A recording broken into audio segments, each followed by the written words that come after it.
Good morning students. Welcome back to the English Channel Prime.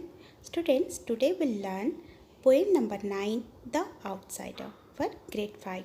Student, the outsider meaning what? What do you mean by the outsider?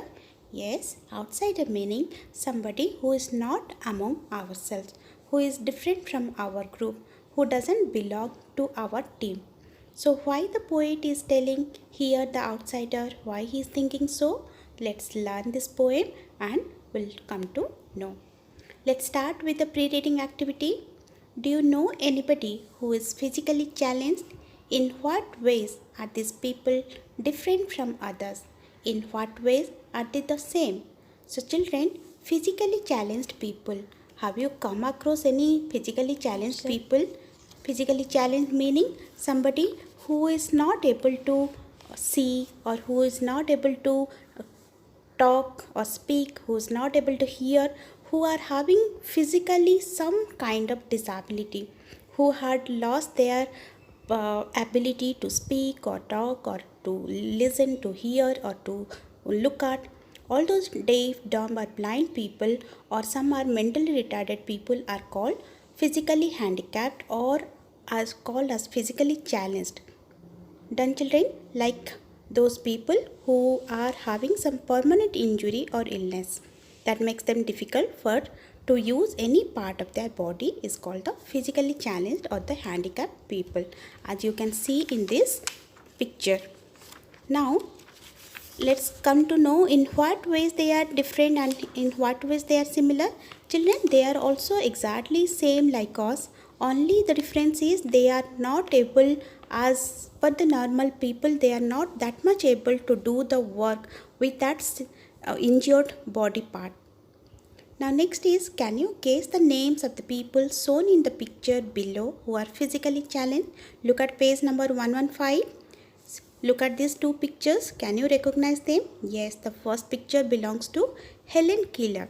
Helen Keller, she is a very proficient, very renowned American author. She has lost her eyesight and hearing ability at a very young age of some 1 year, 6 months. But still, she proved herself to become a very renowned American author and lecturer. And the second picture, all of you might be knowing, she is a very famous, very popular actress and also a very proficient Bharatanatyam dancer, Sudha Chandran. Sudha Chandran, even she has lost her leg, but despite losing one leg, she had proved herself as a very famous, popular actress and Bharatanatyam dancer. Now let's learn this poem and understand why the poet is saying himself or herself as the outsider. Children, this poet is written by an anonymous, meaning the poet is not known. But he had written this outsider saying that physically challenged people, and it says about their expressions, about their feelings, and it is titled as the outsider because normal people, normally abled people, they consider the handicapped people or the physically challenged people as outsiders, as if they are not a part of themselves, not a part of ourselves, and treat them differently. So let's learn the first stanza and try to understand. I'll first read and then explain it to you.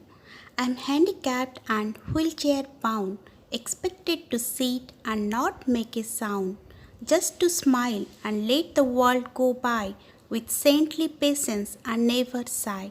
Meaning, children, here the poet is saying that he or she is handicapped, meaning his body parts are not working, few body parts are not working, and wheelchair bound, meaning he is not able to move without a wheelchair, and he is expected to sit and not make a sound, and the normal people, they are expecting them to sit silently without making any noise and simply smile and let the other people go about their business.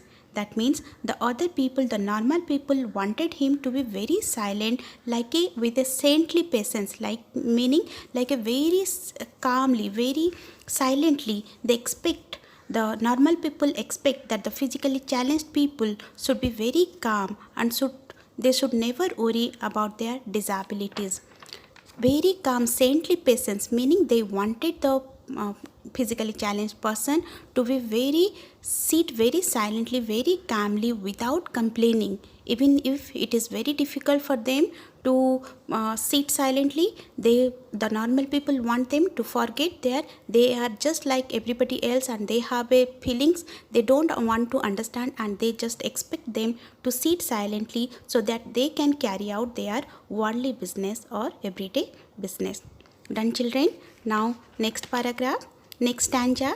Inside my head thoughts come and go, ideas are born which long to flow from my lips and link me with others, but words sound strange, so no one bothers. Here, the poet is saying that although he or she is physically disabled, he is mentally very active. He is mentally able as a normal person, and he also has the ability to think and to form ideas which he or she wants to share with the normal people. But because their thoughts, ideas, and words appear strange to the normal people, so no one bothers to listen to him.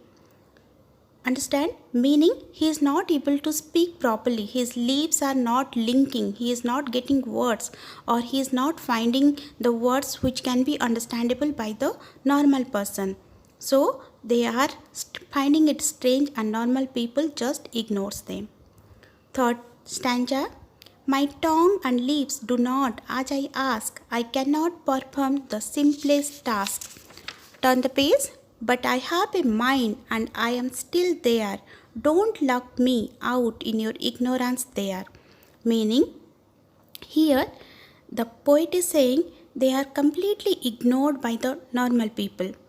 And the poet is very unhappy, very sad that even his or her tongue or lips, they cannot perform the simple task of talking, of speaking whenever required, because even the speaker is also dumb. Dumb meaning he is not able to speak properly, talk properly. But the poet is happy to say that even his or her mind is very active, just as active as a normal people. So he or she pleads, requests the normal people to recognize and need to listen to his or her thoughts and ideas, and request them not to ignore the physically handicapped person like him. So he wanted to express his ideas even though he is deaf and dumb. He wanted to express his ideas, and the normal people should not ignore them. He is requesting not to ignore.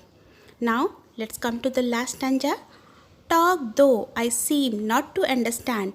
Touch me, include me, hold my hand. I am alive and I have time to give. Let me share in the life I was given to live.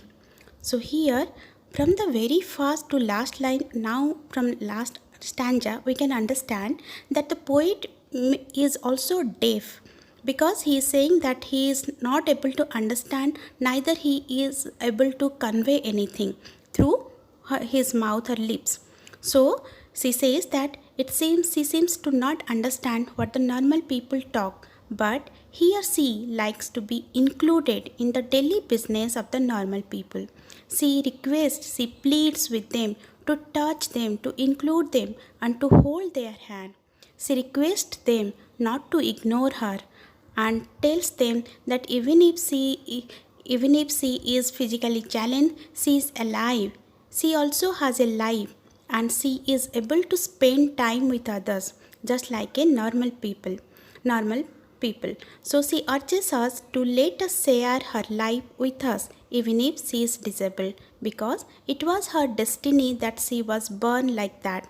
So she wants everybody to give time to the physically challenged person so that he or she can share her ideas and feelings. Done, children? Now let's do the glossary words or hard words and meaning. Handicap meaning a person who has a permanent injury or illness which makes it difficult for them to use any body part easily. Wheelchair bound meaning unable to move without a wheelchair. Saintly patience meaning the ability to stay calm without complaining even when it is very difficult to do so. Ignorance meaning not known. Here it means people who do not understand the differently abled or the physically challenged people. Done children? Hope you understand everything.